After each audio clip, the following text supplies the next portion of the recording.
Kasi nag-message siya sa akin at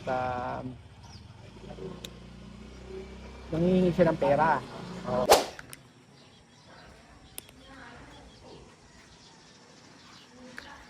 Magandang araw po sa inyong lahat mga amigo.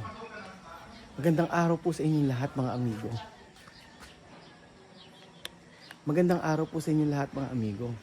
Good morning po mga amigo. Kumusta po kayo mga amigo? Amigo. For today's video mga kababayan ko, natin po tayo sa pinapagawa nating bahay at hindi matapos ito. Bakit hindi matapos ito? Wala pa po mga amigo, hindi matapos yan. Pinaplatadahan pa rin niya ngayon hanggang sa taas. At ganyan po mga amigo.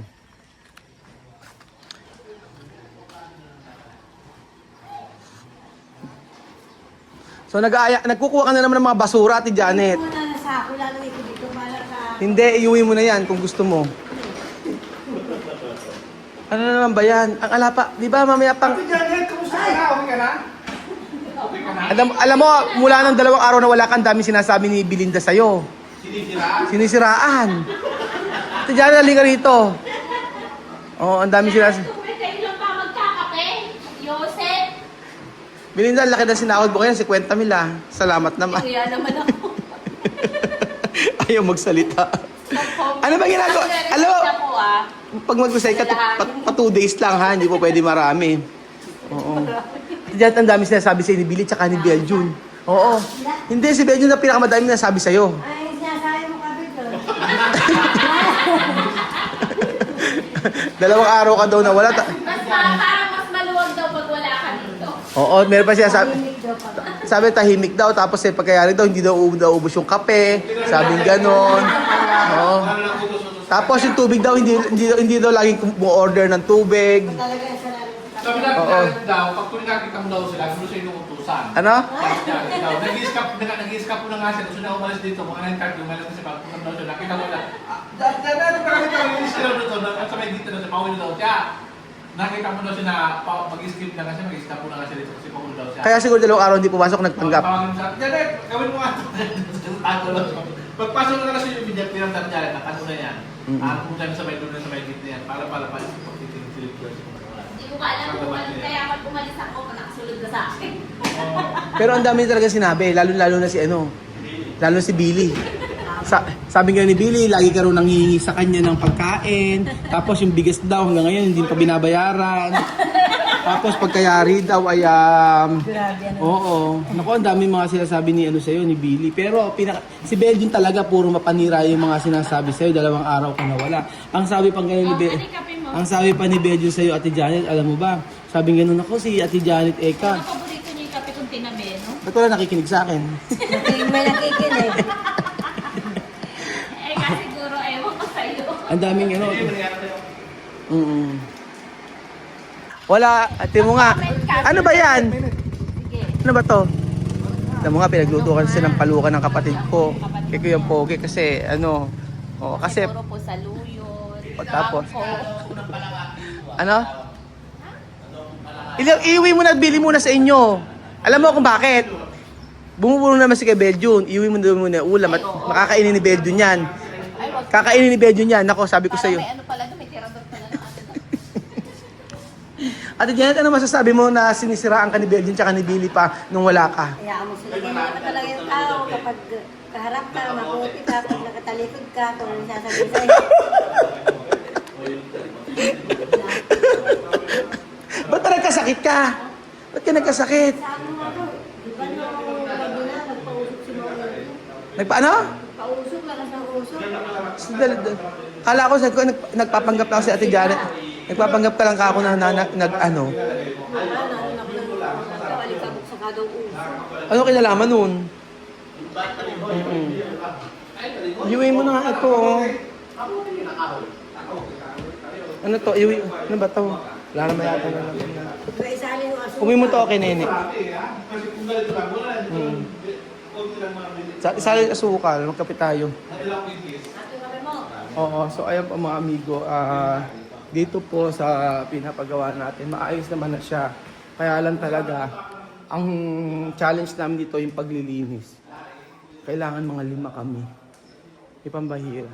Pwede naman na 3 o 2, kaya lang. Halimbawa, Lunes, maglilinis sa dyan, doon. Ganyan po. Kaso, ang problema, may resort pa, di ba? So, yun ang challenge para sa amin. Ngayon, ang naiisip ko, kailangan ko bumili talaga ng vacuum na matibay, yung malakas humigop. Ayan. Kasi isipin nyo, tingnan nyo. Hindi ko alam, pero kasi kalilinis lang namin kahapon, ha. Tapos, meron namang tisya. Kalilinis lang namin siya kahapon.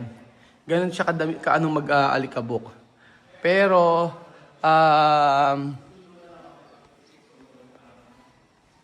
kailangan lang talaga, importante, mag-vacuum at saka mag-mop. Yun ang importante. Tapos siguro kasi open pa kasi lagi yung pinto rito. So, ito ang sinasabi sa akin mga amigo na dapat kong gawin. Dapat ko daw gawin at meron babago. Ano po mga amigo? Meron na ayusin dito sa pinapagawa nating bahay. Opo. Ang aayusin. Meron tayong aayusin dito na dapat ayusin. So, meron ako nakita. Ang dami kasi nasasabi na lagyan ko doon ng canopy ito. Which is totoo naman. So, ito po mga amigo. Kailangan po namin lagyan ito ng canopy. Yan po mga amigo. Ayan, lagyan ng canopy. Itong part na to. So, plano ko pong palagyan ng canopy ito. Pero yung magandang design po mga amigo. Kasi po, ito po yung magiging problema. Masisira po yung pintuan natin. So, bakit hindi ba naisip ito before? Bakit? Kasi po dati, ang pinapili po kasi kung anong pintuan ang gagamitin dito. Meron po kasi ginagamit na bakal lang, pwede naman dito. Kaso pinili ko yung kahoy. So, namali ako sa desisyon na yon. Kaya, ganyan na nangyari. Kasi kung yung bakal yung ginamit, kahit hindi naman mag-canopy, okay naman. Kasi pupunasan mo lang. Yung kahoy kasi, maglolobo yan kapag hindi po natin ito, pag maraming tubig. Ganun po mga amigo. Tapos, yun yung babaguhin. Ito lang yung dadagdag natin. Tapos na. Yun lang. Tapos sa garden na tayo magpo-focus. Tapos wala naman na sa loob. Kung hindi ayusin natin mga side table, mga frame, mga dekorasyon. Yun na lang po ang kulang natin. Kurtina and then cabinet. Tsaka itong railings, yun na lang. Naka-order naman na po siya mga amigo. Yun. Tapos, linis-linis. Kagaya niyan. Isipin nyo po ito, ayan ha. Walang katapos ang paglilinis. Talaga lang. Kalilinis ko lang siya nung nakaraan pero nilagyan lang ng grout. Ngayon dumumi na naman siya. Ngayon po, ayan na naman siya. Sobrang dumi naman siya. Ganyan siya. So, kailangan linisin talaga siyang mabuti. Ganyan po. Kaso nga lang, sa daming trabaho, kagaya ngayon, hindi ko alam kung ang gagawin ko na lang, madumi ang ka sa Pilipinas, madumi ang ka sa Guiana, tapos madumi ito. So, ilang kami, di ba? Tanong may mag-hire. Hindi na mag-hire. Kakayanin namin to. Okay naman, masaya naman. Nag-vlog kami habang naglilinis. Diba? Ano pa bang kulang? Okay na yun. Tapos kaya ganyan, mga halaman, nagtatutubuan na naman siyang ganyan. So, kailangan ko siyang ayusin. Hindi naman po pwedeng hindi mo siya ayusin. Hindi mo naman siya pwedeng ayusin. Ganyan, mga amigo. Ganon. Tapos, hopefully, ito ay maging okay talaga. Ang mga idadagdag namin. Kasi may mga halaman na tatanggalin at aayusin pa. Ganun po. Ang pag meron ka pa ng bahay, walang katapusan yung pagpapaganda. Kung gusto mo pagandahin, walang katapusan yung wag ka magdagdag na sobra-sobra. Kasi hindi okay yun. Basta kung ano lang yung nakalagay doon, yun na yun. Kasi napapansin nyo ba after ilang years, punong-puno na yung loob ng bahay nyo. Kasi ang daming binibili, lalo yung mga bata. Order ng ganito, order ng ganyan. Laruan, ganyan, kung ano-ano yung mga ino-order. Pinakamaganda, limitahan ang pag-order. Kasi yung bahay namin doon, pag nakita nyo pa sa'yo, parang basurahan sa daming gamit. Kaya nga napilitan kaming magpagawa ng bahay dahil dyan. Opo mga amigo. Tapos, kung nandiyan sana si Celsa, makakatulong namin. Papuntahin mo lang 1 araw, 2 araw, tapos na siya agad. Ganun po mga amigo. Kaya yun din ang yan din ang nakakamiss kaya Celsa. Bakit kaya Ay, 1 week na siya hindi nag-message sa akin eh. Baka siguro walang load. Usually, lagi yan. Madalas mag-message siya. Pero ang sabi nga niya, namimiss niya ang tilapia, namimiss niya ang bahay doon. Ganun po. So right now, masaya naman na naglilinis kami dito. Masaya naman na ganito ginagawa namin everyday. So ano lang yung daily na buhay namin, yun ipapakita namin sa inyo. So yun mga amigo. Pero marami pang tulad nito. Ayan. Yung mga salamin dito. Yan. Napakadudumi na naman niya. Itong part na to. Ganun po mga amigo. Sobrang dumi na naman. Tapos, ito yung pinag-iisipan ko mga amigo. Kung, kasi ang ganda yun. Nagandahan ako mga amigo kapag nagandahan ako na tiles yung ginamit dito. Actually, marumi pa. Lilinisin pa namin mga amigo. Nagandahan ako ng tiles yung inilagay dito. Ganyan po mga amigo. So, ayan. At hopefully matapos yung araw na ito na marami kayong matrabaho. Opo mga amigo. Ikaw dapat unang-una din pinasama. Bakit ba? O ikaw doon kauna-unahan dapat doon hindi pinapasahod. Hindi ko forma, nasan yung ko, hiniram mo? Yan, tanawan ako. Siyempre, sa akin mo hiniram, di ba? Masukit talaga yan. Sa akin na yun, binilin na sa akin. Kaya, Wala ba? may pakikusapan yung akin. Wala mo Kuya Edwin, bakit isang taon ng yan, mainit na ulo. Basta. Ay, ano ba yung bembang? Hindi ko nga naririnig ko nga lang yun eh. Sa kampana yung sa kalembang. Kalembang. Yan. Oo. Ano sabi mo hindi na bebembang? Ano yung bembang? Ano bebembang? Janet? Ang tanay, walang isip.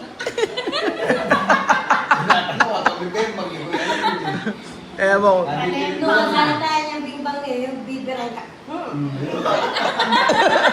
Alam mo, birahin mo nga si Foreman. Birahin mo. Mama doon. Gigibahin, matagal naggibabahin niya. Tagal na. Oo. Papalabas na yung kanyang mga bisita. Kaya nga. Kumalaw ko kahapon. Ang tanong, may makukuha ba sa loob ng bahay natin, Janet? Parang akin lang eh. Puro basura. Kaya magagawin ko. Tapos magdadala na naman ng basura. Sabi ko, huwag ka na mag-uwi na basta itatapon natin dito yan. Sabi ko, Oo, mag-uwi. Nakita ko naman, may hawak-hawak. Nakakatira naman yung kamay. May dala naman sako eh. Talaga ng dangin, ang sakit ang dangin. sa amin mo na lang dahil yung damit mo na hindi natin sundan ng anay. Hanggang ngayon may anay ba sa inyo? Pero, Kahit tag-ulan, tag-araw? Dapat pag pupunta ka dito, nagbubulsa ka. Tapos bago ka. Pagbubulsa ka. unti-unti para masundan nila yapak mo para doon na sila pupunta. Kaso masama, pagka yung anay, kilabili mo binagsak, lalayas. Sa dumi ng bahay, ayaw niya. And then mga amigo, Lalo niya ata gasolina rin. ay nako, Teka, sumama ka na. Kukunin ko rin motor ko eh. nakikiusap sa akin si Wesley. Hindi pa kasi kami nag-uusap mga amigo tungkol po sa yung magpapaalam na ako sa kanya kasi hindi na ako magbe-message sa kanya kahit kailan. Mas maganda naman yung gano'n magpaalam ako sa kanya ng maayos kasi nag-message siya sa akin at nangingi siya ng pera. Nangingi siya ng pera sa akin at para doon sa birthday niya. Hindi naman malaki ang hiningi, nasa 1,000 na, una 10,000 o 1,000 pesos, tapos susunod is 1,500 pesos dahil sa birthday niya. Pero ayoko nang magbigay sa kanya gawa ng problema nga sa nanay niya. So tumetsyempo ako at gusto ko siyang makausap ng ma-video call siya na sabihin ko sa kanya na hindi na ako makikipag-usap sa kanila at yung nanay niya binlock ko na. So ganun na lang siguro. Bakit kailangan ko pang magpaalam? Mas maganda po yun mga amigo para at least maunawaan niya at paliwanag ko sa kanya para wala nang problema. Kasi ang sabi ng nanay niya, hayaan ko daw yung family niya, hayaan ko daw si Wesley, hayaan ko daw yung si Wesley. Dahil nga sa kaunting pera na papadala daw, nanghingi raw ako ng impormasyon yung mga ganun. Kaya binlock ko siya. So kahit pa paano naman, na yung sinabi ni Wesley na pwede akong gumawa ng iaano sa'yo ng video na sabihin ka na masama pero hindi ko ginagawa yan dahil may respeto ako sa'yo. Yun yung parang naisip ko na mas maganda talaga na kahit pa paano magpaalam na lang. At yung sinasabi niya, nire-respect niya ako dahil nga hindi niya ako sinisiraan kung kani-kanino na hindi niya kakilala. Pero ito nga yung sabi nang hihingi ng ng pera. Hindi raw siya nagpupunta sa nanay niya.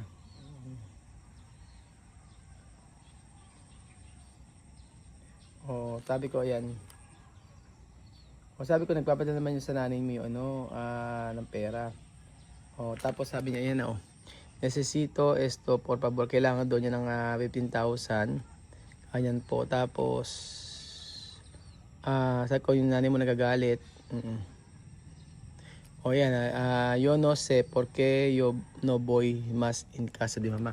Hindi na raw siya nagpupunta doon sa bahay ng nanay niya. Ganun po mga amigo. So namumuhay si Wesley mag-isa. Yun ang sabi niya. Nanghingi ng pera at mamumuhay na lang na mag-isa. So bahala siya kung ano desisyon niya sa buhay niya. Pero antayin ko. Mamaya tatawag ako sa kanya. At kausapin ko para matigil na. Kasi hindi na po okay para sa akin yung ginagawa niya. Na ginagawa ng nanay. So para hindi na madami si Wesley, stop na lang talaga ng communication sa pamilya na to. Ganun lang. Ang gagawin ko na lang, if may sasabihin siya na hindi maganda about sa akin, tsaka na lang ako magpapaliwanag sa inyo. Ganun na lang. Pero hindi na ako makipag-communicate sa kanila. Stop na yung pakipag-communicate at magpaalam na rin ako kay Wesley. So ayun po mga amigo. Thank you so much po sa panonood ng episode nito at God bless po. Magandang umaga po sa ating lahat.